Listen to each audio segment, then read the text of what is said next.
Bonjour à tout le monde.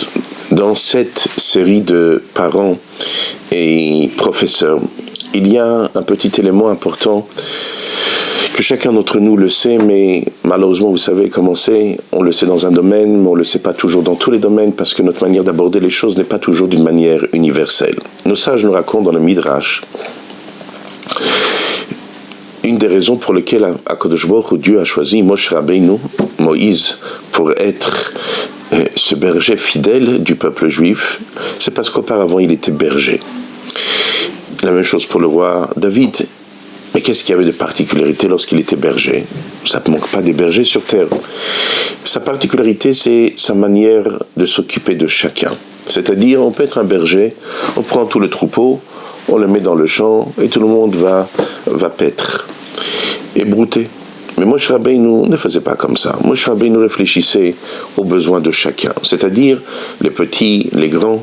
Les petits, s'ils vont arriver lorsque les autres ont déjà brouté, ce qui va rester, c'est ce qui va se retrouver dans la terre. Ils auront du mal à pouvoir manger. Ils ont besoin de quelque chose de facile à manger, quelque chose qu'avec leur bouche, ils sont capables de prendre. C'est-à-dire, Moshe Rabbeinu s'inquiétait et réfléchissait selon l'identité de chacun.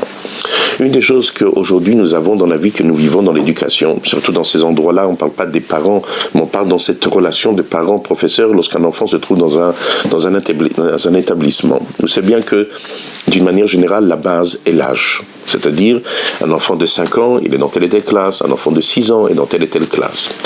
Il y a une différence fondamentale entre les générations d'avant et les générations d'aujourd'hui. Avant, on vivait dans des ghettos, ou dans le monde ashkénaze, ce qu'on appelle le petit shtet, le petit village.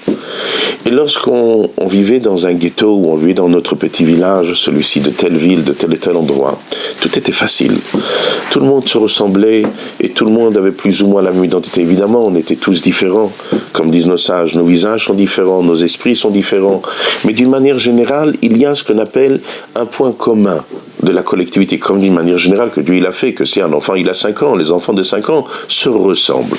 Les enfants de 6 ans se ressemblent parce que d'une manière générale, un enfant qui grandit dans un système normal à 5 ans, alors tous les enfants de 5 ans sont les mêmes, un enfant de 6 ans c'est telle et telle chose. Sinon, on n'aurait pas pu pouvoir regarder l'évolution normale d'un enfant. Lorsqu'on voit un enfant de 10 ans et on le voit tout petit, il est presque nain, on dit non, vous inquiétez pas, dans quelques temps ça va. Non, parce qu'on sait qu'à tel et tel âge, l'enfant doit avoir telle et telle taille. À tel et tel âge, il doit avoir un tel et tel développement de l'esprit. Ça, c'est d'une manière globale et générale. Mais aujourd'hui, cette notion-là cette démarche globale et générale va nous causer du tort. Pourquoi? Parce que le professeur, lorsqu'il va aborder l'enfant, il va penser que tous les enfants en face de lui sont pareils.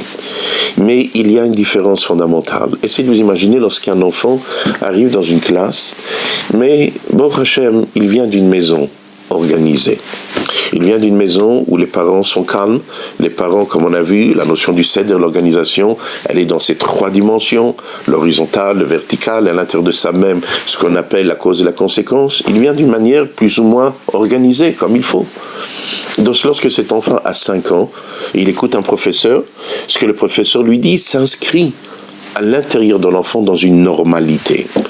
Mais aujourd'hui, il faut savoir que malheureusement, les choses ne sont pas si simples. Je ne vous parle même pas lorsque les parents ont fait Teshuvah dernièrement et ils ont mis leurs enfants, ils ne savent pas comment ça fonctionne, ou à plus forte raison si dans la maison, il y a des notions différentes dans le comportement, sans parler, si Shalom, que Dieu nous protège, qu'à l'intérieur de la maison, il y a des difficultés. Essayez de vous imaginer quand cet enfant arrive, mais il a 5 ans comme tous les autres enfants. Il est habillé comme tous les autres enfants, mais dans son esprit, il n'est pas là. Comme disait le rabbi précédent, l'âge d'un enfant, l'âge d'une personne n'est pas ce qui est écrit dans son passeport. L'âge d'une personne, c'est ce qu'il est véritablement, le niveau qu'il a atteint. Donc aujourd'hui, nous les professeurs, nous les parents, lorsqu'on voit un enfant. Alors, je ne vous parle pas de ce que Shlomo HaMelech dit, Chanoach lanar al pi darko, qu'un enfant, chacun est différent, tel et tel enfant est relié avec telle et telle dimension, tel enfant est relié avec telle et telle dimension. C'est pas de cette partie-là que je voudrais vous parler aujourd'hui. Je vais vous parler d'autre chose, sans rentrer dans la différence de chaque enfant, parce que un a une attirance particulièrement dans tel et tel domaine, les mathématiques, c'est-à-dire tout ce qui est raisonnement, l'autre va être attiré dans une notion plus du BALP, du par cœur. Je ne suis pas rentré dans cette partie-là. Ce que que je vous parle, c'est dans un autre élément, l'identité de la personne. C'est-à-dire cet enfant qui vient aujourd'hui a des lacunes. Il a 5 ans, certes, il est dans la même classe que l'autre qui a 5 ans, certes, mais il n'est pas au même niveau. Il y a du retard à l'intérieur de lui. Et le travail de l'enseignant est de comprendre cette nuance. Et c'est pour cela que tout ce que nous sommes en train de parler, c'est selon l'identité de chacun. C'est pour cela qu'avec un enfant, lorsqu'on va lui dire une chose, il va entendre, il va même comprendre, il va même être capable de refaire. Mais il peut avoir une personne en face de nous, qu'on lui parle, il peut comprendre, mais il n'est pas capable de refaire. Il peut avoir encore un autre cas, on lui parle, il ne comprend même pas. Il peut avoir encore un cas encore pire que cela. Il croit qu'il a compris et il n'a rien compris. Et encore un autre cas, celui qui n'écoute même pas. Tous ces nuances-là vont se trouver dans ces enfants de 5 ans. Ils sont tous dans la même classe. Mais le professeur doit comprendre, pour être un berger fidèle, pour être un Moshe Rabbeinu, pour être quelqu'un qui va devenir plus tard quelqu'un de grand, comme dit le Rabbi, pour devenir quelqu'un de véritablement de grand, on a besoin de voir comment on se comporte avec les petits. Aujourd'hui, notre travail, à nous, sans faire de la psychologie et sans rentrer dans des domaines qui sont compliqués, on doit être capable de savoir où l'enfant est. Parce que lorsqu'on parle dans la classe, on est en train de s'adresser à 5, 10 enfants, 15 enfants, 20 enfants, à plus forte raison 25 enfants. On croit qu'ils sont tous pareils, mais ils sont tous différents. Donc ce que je voudrais, c'est que chacun d'entre nous, parents et professeurs, nous les parents, on envoie notre enfant au Cheder, on envoie notre enfant à l'école. Mais est-ce qu'on était honnête ? Est-ce qu'on est honnête de dire, vous savez, monsieur le professeur, mon enfant a beaucoup de lacunes. Alors évidemment, c'est facile de dire, voilà, professeur, vous ne faites pas votre travail. Mais votre enfant, il a 5 ans, qui dit qu'il doit être peut-être en Kita Aleph, peut-être qu'il doit pas être en Kita Aleph, peut-être qu'il doit être en Kovogan.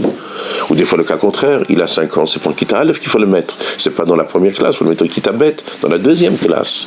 Mais chacun d'entre nous doit comprendre qu'on a un devoir, selon l'identité de chaque enfant. Et comme je vous ai dit, je ne vous parle pas maintenant des nuances parce qu'on a tous des tendances différentes. Je parle au niveau de la construction pure, simple et claire. À 5 ans, on doit avoir un certain niveau.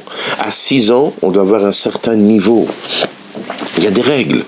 Et lorsque notre enfant a 5 ans, est-ce qu'il a le niveau de 5 ans ? Est-ce que notre enfant, il a 6 ans ? Est-ce qu'il a les règles d'un enfant de 6 ans ?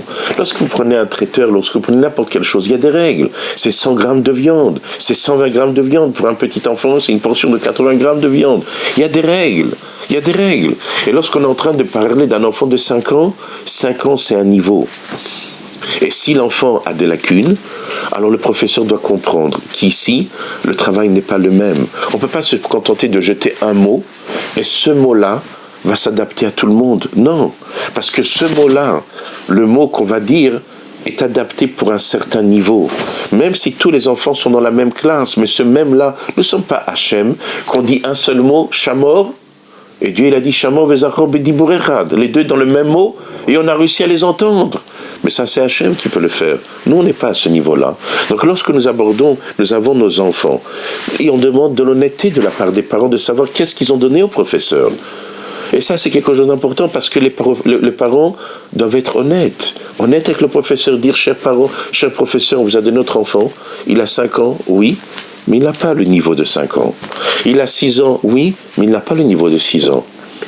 Et le professeur, lorsqu'il a un enfant de 6 ans, il doit comprendre, est-ce qu'il a vraiment un enfant de 6 ans ? Et là, si les parents, les professeurs s'aperçoivent que l'enfant n'a pas vraiment ce 6 ans, alors il faut qu'on trouve une solution. Et cette solution peut être de plusieurs manières. Ou peut-être de refaire une classe, ou de mettre une personne qui va accompagner l'enfant pour pouvoir l'aider à combler ces manques-là. Mais cette chose-là, elle doit être importante dans notre vie.